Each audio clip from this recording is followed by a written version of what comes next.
It would mean so much to me if I could see everyone come together and just enjoy the short time that we have on earth. Let's not do this. Towanda, do not get the lead. Oh, don't put your hands on me. Did I touch her? Don't fight with me. Daddy Braxton, Daddy Braxton. You know, you guys have been asking for this video about Michael Braxton Sr., and here it is, okay? What has been his role in the relationships that the daughter have amongst themselves? What has been his relationship with the daughters? And how that first love you have with your father impacts how you show up with yourself, how you show up with men. And Daddy Braxton has had some infidelities, the impact of the church, and why we don't see more of him on the show. Okay, we're going to get into it from a therapist perspective and talk about and analyze a lot of things about him. But disclaimer, these are just some opinions, analysis of what I found online, what I have seen. I do not know him personally. I'm a therapist doing a deep dive. So let's get into it.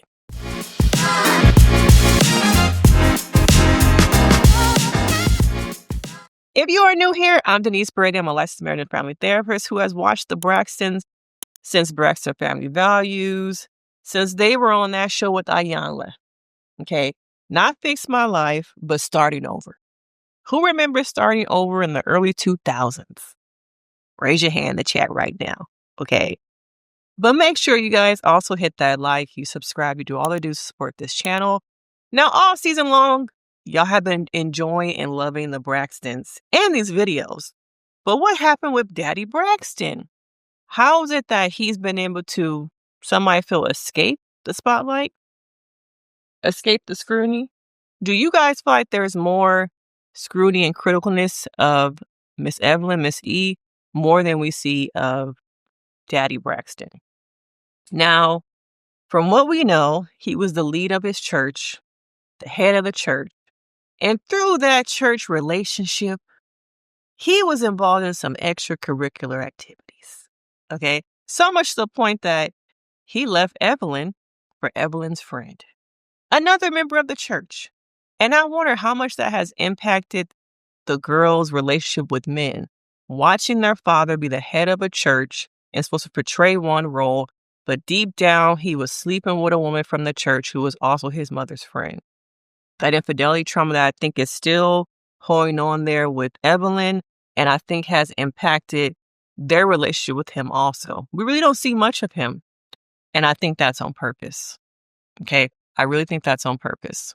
Both Braxton men, not just Michael Sr., but Michael Jr., we really don't hear and see much about both of them.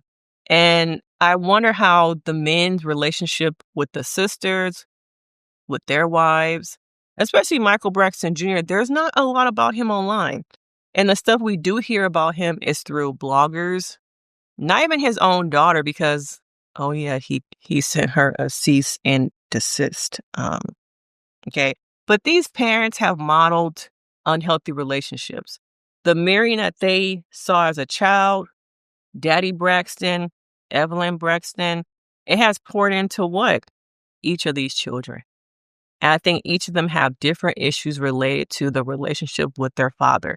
And a lot of people can relate to having non-existent, shaky relationships, or going completely no contact with their father because of the things that they did to their mother. Okay. Who do you think, thinking back of all the sister relationships, who do you think had the best relationship with Michael Braxton? To me, it was probably Traci. Traci and him seemed like they were the closest. Traci, once again, to me was othered.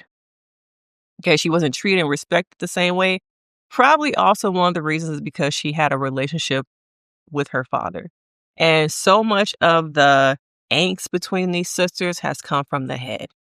Okay, has come from Evelyn's bitterness, has come from her not healing from the pain, the destruction, that some people might say that Michael Braxton caused the whole family. But from a therapist, I feel like both parents have mirrored to these children unhealthy things. And I think Evelyn continues to me to mirror unhealthy things with her daughters. Is she really accepting of love, the love of men, and how each of these women have learned themselves how to have relationships with men through Evelyn, and I think through Daddy Braxton's.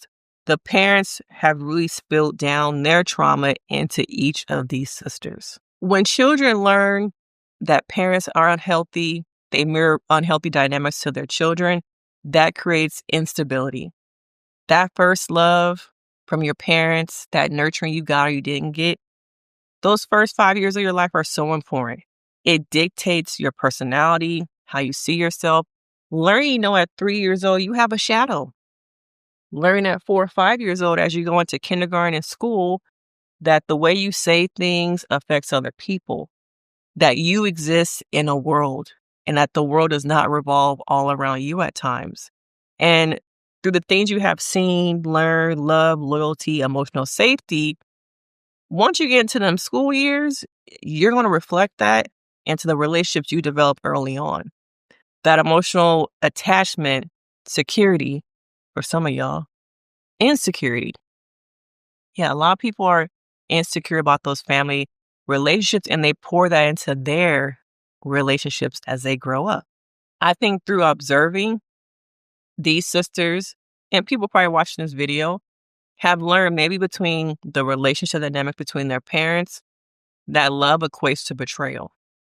Love equates to hurt. So I can't really let someone get so close to me because just like my mama hurt my daddy, a man can hurt me too. And I don't want to get hurt. So already as a child, that wall is developing brick by brick by brick. And you're getting to a point where I can't let anybody in because of one person in my life who's supposed to love me, my father, my mother, betrayed me. And I maybe learned that their love was conditional. I wonder how many of you guys think back to your childhoods. Did you learn early on that your parents' love was conditional? Let me know in the comments. By learning that your parents' love was conditional, that might show up as, I don't want anybody to get close.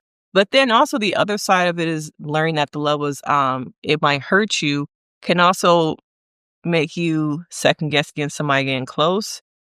Or the love you needed, you're trying to get that by being clingy, attaching yourself to somebody, becoming codependent like we have talked about.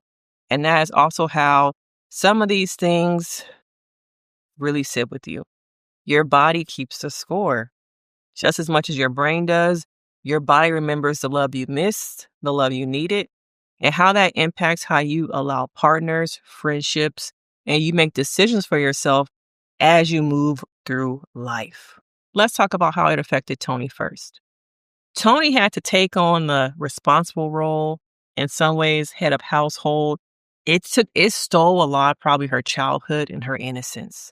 She became parentified.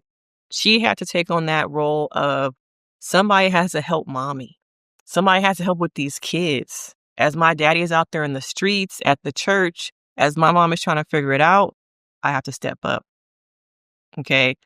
As a result, she became the caretaker and the peacemaker. And we see all the time in the different scenes that she is the peacemaker. Traci, loyal to a fault, to the point of maybe she chose sides, maybe her choosing herself, her loyalty to her father. And I think also her being so loyal, they took advantage of that.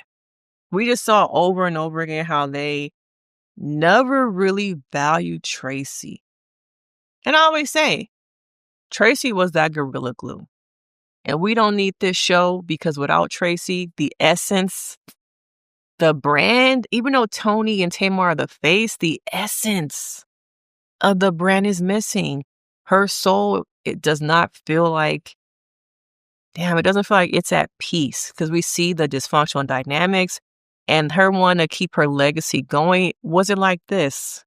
Is this the legacy that Traci would have wanted? Okay. Traci stayed loyal to it hurt. She was loyal to the core. And I think that's another thing missing. Do these ladies value loyalty? I don't think so. I don't think it's about loyalty. It's about self-preservation.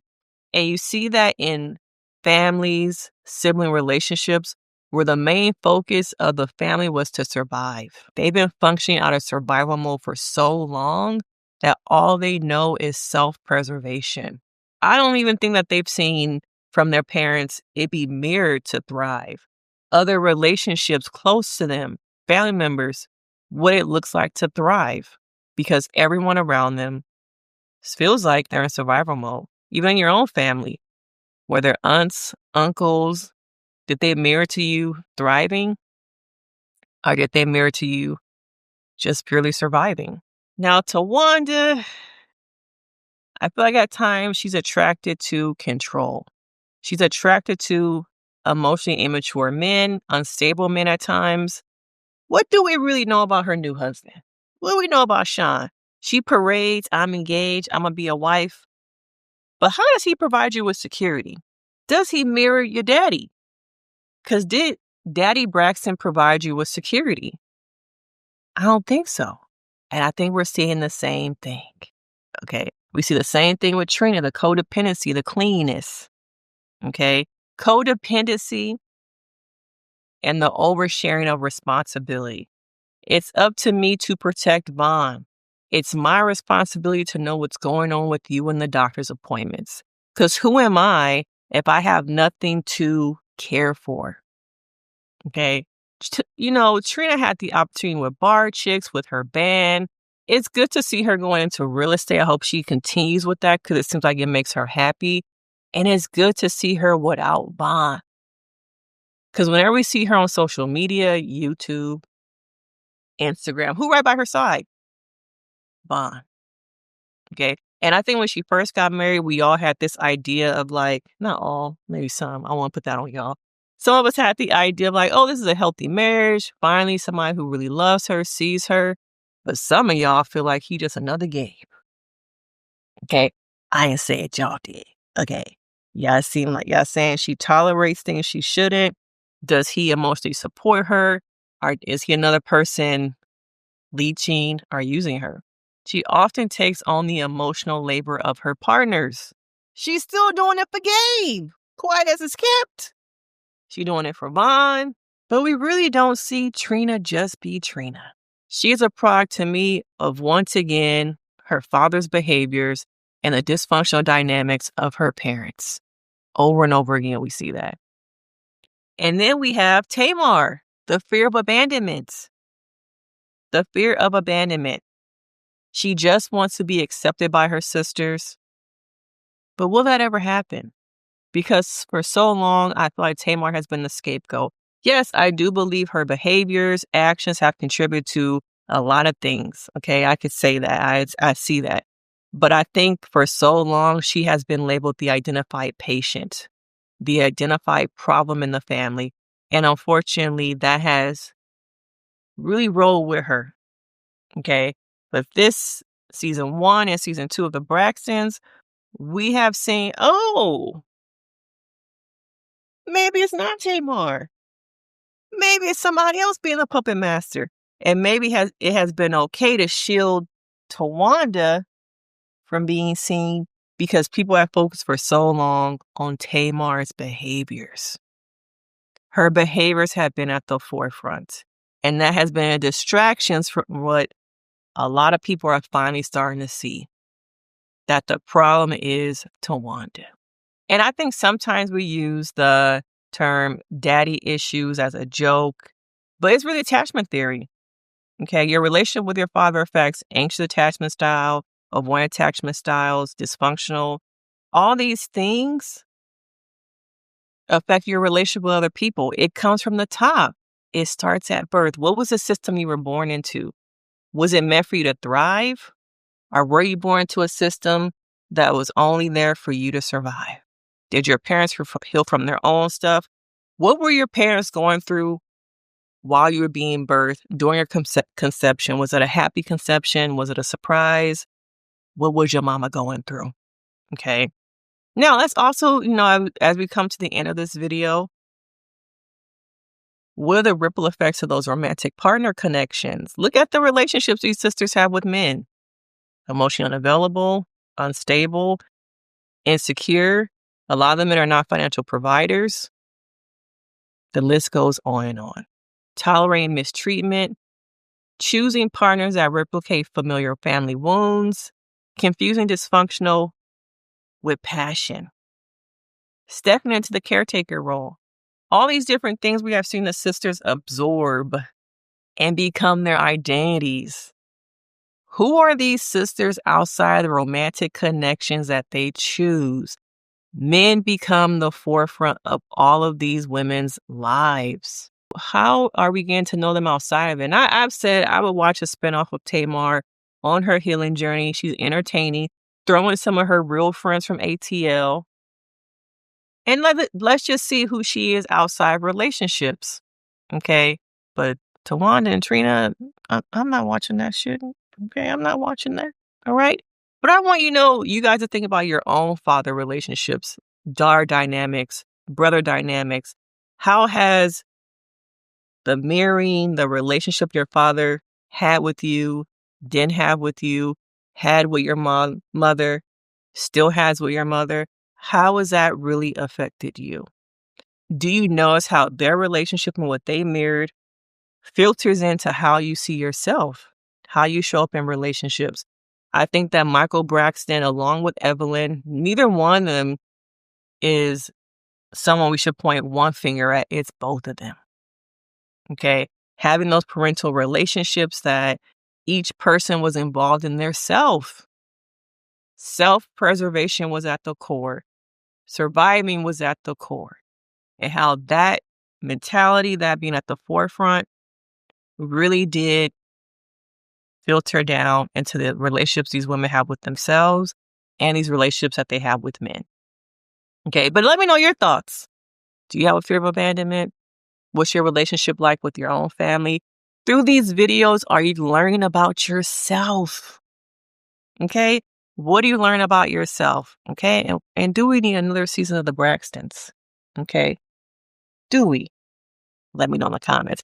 I'm Denise Brady. I'm a licensed marriage and family therapist. Hit that like, subscribe to the channel, and I will see you guys in the next one. Bye.